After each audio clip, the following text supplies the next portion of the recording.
Today I'm going to be planting what will eventually be a privacy screen hedge of elderberry along the roadside fence line. It feels pretty good to finally be planting something that I do want, rather than just digging out and killing things that I don't want. The yard around our old farmhouse is coming along. I've been digging out these invasive tree of heaven, but there's still a lot more to go.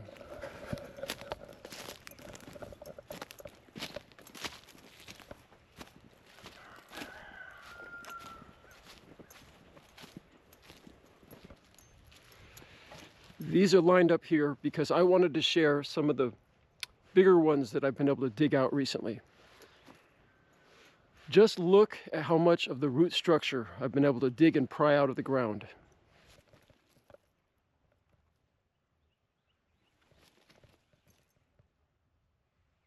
We used to burn these, but they produce a lot of smoke that particularly bothers my wife. So now I'm staging them until I have a chance to haul them off to a yard waste recycling center. These are also grouped here because they're a little too big for me to cut off the roots with my loppers. I'll have to use the chainsaw. They stack more efficiently here and in the back of my truck when the roots are cut off.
I don't have a deadline for myself for this project.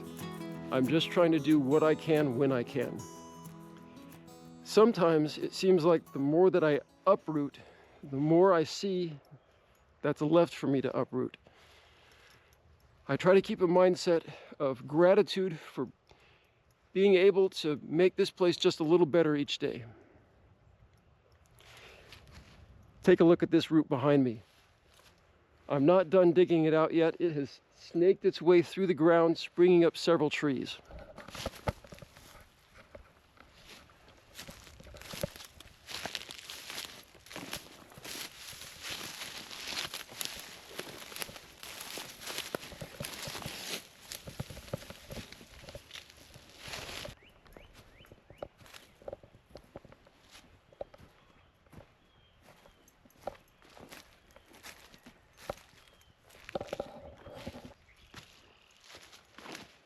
I've also been digging out the multiflora rose. This stuff is unruly and unpleasant. Our goats will eat this when it's growing out in their pasture, but our goats just don't come up here. Today I'm going to be planting what will eventually be a privacy screen hedge of elderberry along the roadside fence line. It feels pretty good to finally be planting something that I do want, rather than just digging out and killing things that I don't want. Elderberry is one of the easiest things to grow, and its flowers and berries are very useful. Add in the fact that it's a beautiful ornamental plant, and that makes it a very good choice for our homestead. Our neighbors have given us for free all of these cuttings. It's cool that they're free. It's also cool that the genetics of these plants have already proven themselves to work in our area. Terry mentioned to me that she originally started her row of elderberries in her garden. By the way, thank you, Terry, for the free elderberries. For her, the elderberries grew so large there that they overwhelmed that space, and she had to start again with a row somewhere else. A lot of the plants got composted, and they just survived and kept growing in the compost. So she took that and replanted it somewhere else too. So now I'm pretty sure she has more elderberries than she knows what to do with. I don't really expect all of these cuttings to survive, but even if only a few do, that will give us enough material to replant in the gaps next year.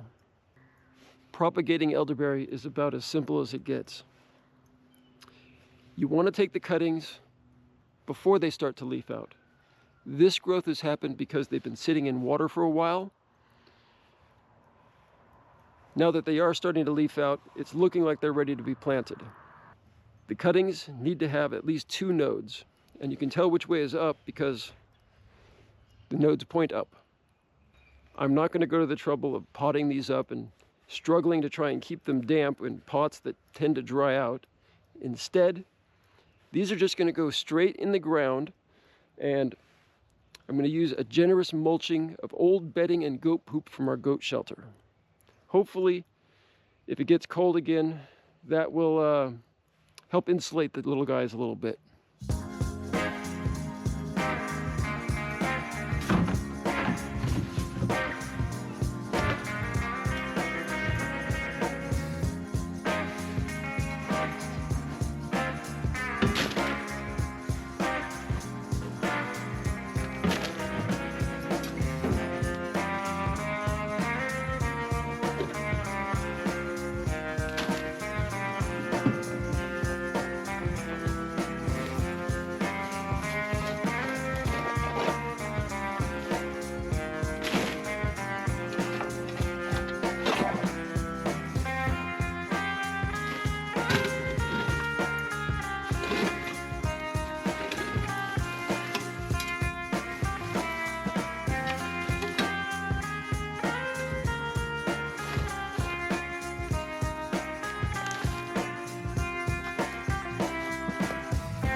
I'm shooting this video in the last week of February. The daffodils have started coming up. It's the first sure sign that spring is right around the corner.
I've marked where I want to plant the elderberries with bricks. The idea is for me to leave the bricks in place until I know the cuttings have established themselves. Any that don't establish themselves will still have an easy to see brick for me to try and plant again in the future. The spacing is roughly 4 feet apart, and I'm going to skip some gaps where I already have trees growing as a hedge along the fence. Elderberry is supposed to be fast rooting, but I've heard you're not supposed to expect a lot of growth above ground, at least for the first month or so. So patience will be required while I wait for the elderberry to do its thing. The elderberries are going to go from basically this corner by the mailbox down that way.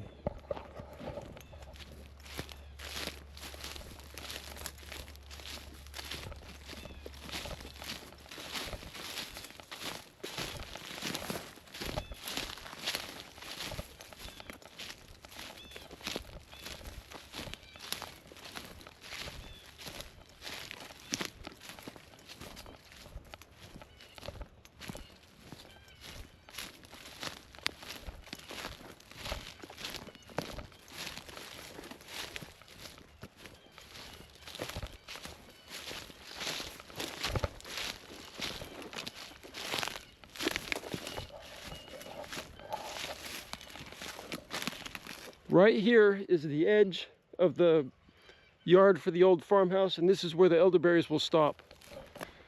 I think I've got about 5 or 6 extra elderberry cuttings. Those will probably just be doubled up in the holes, and if both of them survive, I'll thin them out or transplant them later. The cuttings are supposed to be kept inside and out of direct sunlight, so a north-facing window would be best.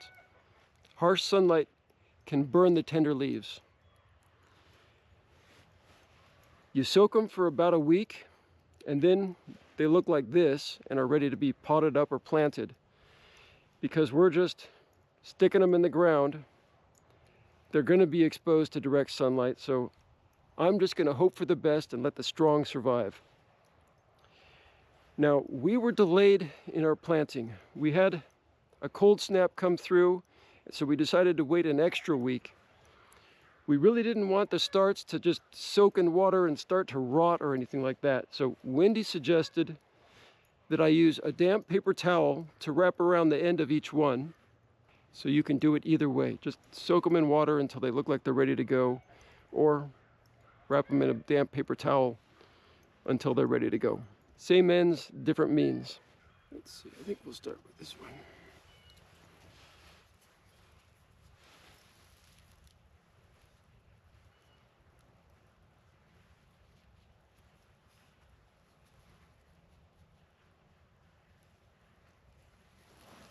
I don't know if you can see those little white bumps.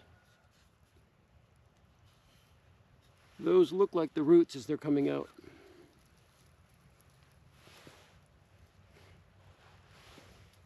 Just go a couple inches down.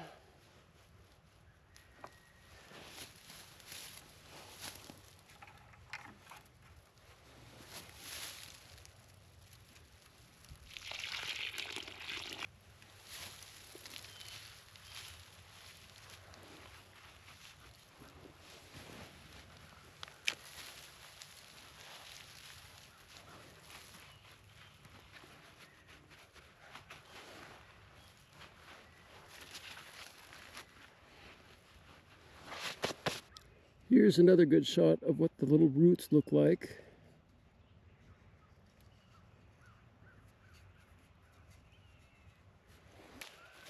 As part of my preparation to plant along this fence line, I concentrated on removing the tree of heaven right through this area. Now, every now and then I come across a tree of heaven like that one that's just too stubborn to dig out of the ground. Generally speaking, I'll leave these in place and just call it good. It'll be a tree and let it grow. But this one is right on the fence line and it's just kind of disappointing to me. So I want to get rid of it. I'm going to go ahead and just cut it off at ground level, leaving the roots in the ground.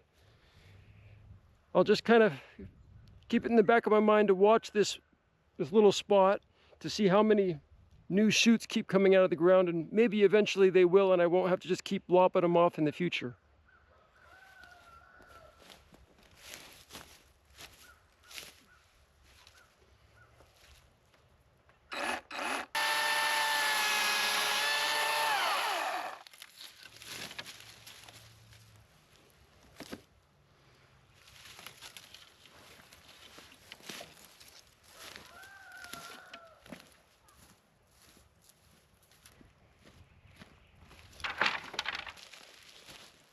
Thanks for watching. Remember, your dreams are closer than the moon.